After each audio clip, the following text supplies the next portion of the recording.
The central issue, Mr. Speaker, before the House with this bill is whether indeed the government's negotiation is sincere and deliverable. The opposition have continued to refuse both to support a deal but also make clear that they will rule out a no deal. And as the member for Don Valley pointed out, there is an inherent contradiction in that position. The problem with this bill, Mr. Speaker, as my right honourable friend the member for Gainsborough made clear, is there is no incentive on the EU to move, because the bill gives the EU complete control of the outcome of these talks. And let me remind the House that President Tusk and others within the EU have repeatedly said that they do not want the UK to leave. Indeed, he said if a deal is impossible and no one wants no deal, then who will finally have the courage to say what the only positive solution is? So let's not be in any doubt. Those on the other side of the negotiation do not want the UK to leave. They don't want to lose the 12% of the financial contribution to the EU budget that the United Kingdom pays, the £1 billion a month that this extension will cause, and therefore, in short, there will be no incentive for the EU to move. And this, in practice, will be legislation that will act as purgatory and end. In support of this bill, the Prime Minister has decided that the UK should leave the EU on the 31st of October with or without a deal. He says that he's making progress in talks with a view to getting a deal, but he's not. Chancellor Merkel says no proposals have been put forward by the government. The Deputy Prime Minister of Ireland says no proposals have been put forward by the government across the EU. Everybody says no proposals have been put forward by the government. And yesterday the government didn't deny that they haven't put proposals forward in these negotiations. They just dodged questions and refused to answer honest questions as to whether there's any evidence of any progress in the talks. They are convincing no one, and at Prime Minister's questions today, the Prime Minister tied himself completely in knots, suggesting that he hadn't put forward any proposals because this bill might pass later this week. So for the last 6 weeks, he hasn't done anything in case a bill he hadn't heard of gets royal assent sometime soon. Ridiculous. So there's no progress. There's no workable alternative on the table to prevent a hard border in Northern Ireland. Indeed, a point already touched on. Far from making progress on this crucial point, it's reported yesterday that the government is seeking to backtrack and revisit the commitments to protect the all-Ireland economy, including the December 27 joint report. Many of us have voted for deals of various kinds, and I agree with what she says about the approach set out by her honourable friend for Aberavon. I think it has considerable potential. But would she agree that one of the other reasons we should seek to resolve this by way of a deal, and do so quickly, is that the longer this argument goes on for, the more divided our society remains, and the harder it will be to knit it back together. And the danger of an approach that simply asks for a further extension without any real idea of what we will use the extension for is that that argument is perpetuated and the damage continues to be done. And one of my greatest concerns in all of this, that in a referendum that saw such a massive record turnout, that there are many people, if we continue to thwart coming to a conclusion on this, a resolution, will never vote again. And that will damage our democracy for decades to come. I am saddened that some in this House think our only obligation is to the 48% and others think we only need to consider the 52%. I believe we need to respect the British people whether they voted leave or remain and whichever party they support. We must show them we can move forward and not simply block progress at every stage. I want to look my Leave voters in the eye and say, yes, I respected, as a Remain voter, the decision to leave. We have now left. We will regain control of our laws and borders. And to Remain supporters, who I stood alongside in 2016, I want to say, yes, we respected the decision to leave, but we have successfully protected the things that you value and I value most.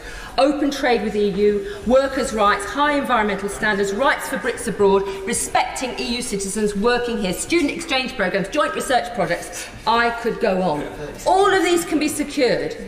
But the honourable gentleman knows I have worked with him on a couple of issues over the last few years, and I think he does want to make good on the referendum.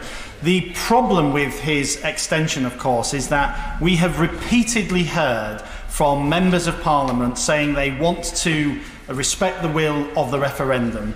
But every time we come to a vote on the matter, there is always a reason why they can't quite bring themselves to trot into the lobby and vote for the withdrawal agreement. We've had 3 occasions in which we could have voted for the withdrawal agreement, 4 other occasions to express an opinion in favour of Norway or EFTA or EEA. Every single time, the same MPs trot up and say they support the referendum result, and when it comes to the vote, they vote to block Brexit. So what's going to be different this time? What I would gently say to the honourable member is that the meaningful votes that took place are a very different kettle of fish to what was produced by the cross-party talks. And as I'll come on to later in my speech, the cross-party talks contain a number of extremely important compromises and concessions for these benches. And it is therefore a travesty that this Parliament never had the opportunity to debate or vote on the withdrawal agreement bill. It is a different kettle of fish to what... Which is, it wants to negotiate a deal, it wants to get a deal, but it does not think that you'll ever get a deal if you're not able at that stage to be able to say, ultimately, we will leave, whatever the case. Therefore, it's over to you to show some flexibility in those arrangements. And I simply say, Madam Deputy Speaker, I will continue to vote against this agreement, notwithstanding the fact that I think some of my colleagues will not, but I have to say this is a route to delay, and that delay in turn to a second referendum, and that second referendum, in their hope, is a way of overturning the view and belief of the British people, which would be quite undemocratic. Yeah. People who campaigned for Remain get to tell people who voted Leave what it is they voted for. Yeah. When did it become acceptable for them to say, no, these Leave voters, who I don't fully understand because I was on the wrong side of the debate and on the wrong side of my constituents, they didn't vote for a no deal. I received an email from a constituent of mine last night called Kirsty, and she posed this question to me. And she said, why do these people who got the referendum result wrong, were on the wrong side, get to say why I voted? She said, I know why I voted Leave, and I'm prepared to have a no deal. And she signed off saying, she said, Kirsty, under 40, not a racist, and quite well educated. Because that's what we've been told, isn't it, throughout, that if you feel like you want a no deal, then obviously you're just a stupid, thick, racist northerner.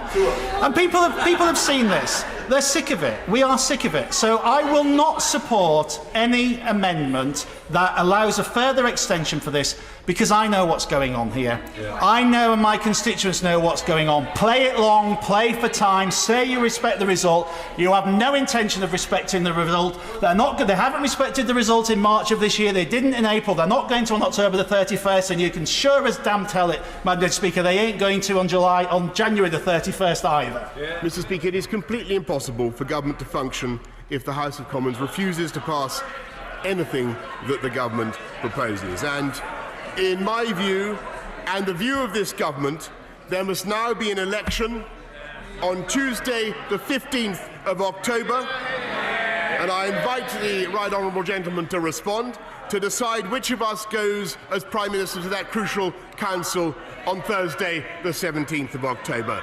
I think it's very sad that MPs have voted like this, but if I am still Prime Minister, I do. I think it's a great dereliction of their democratic duty, Mr. Speaker.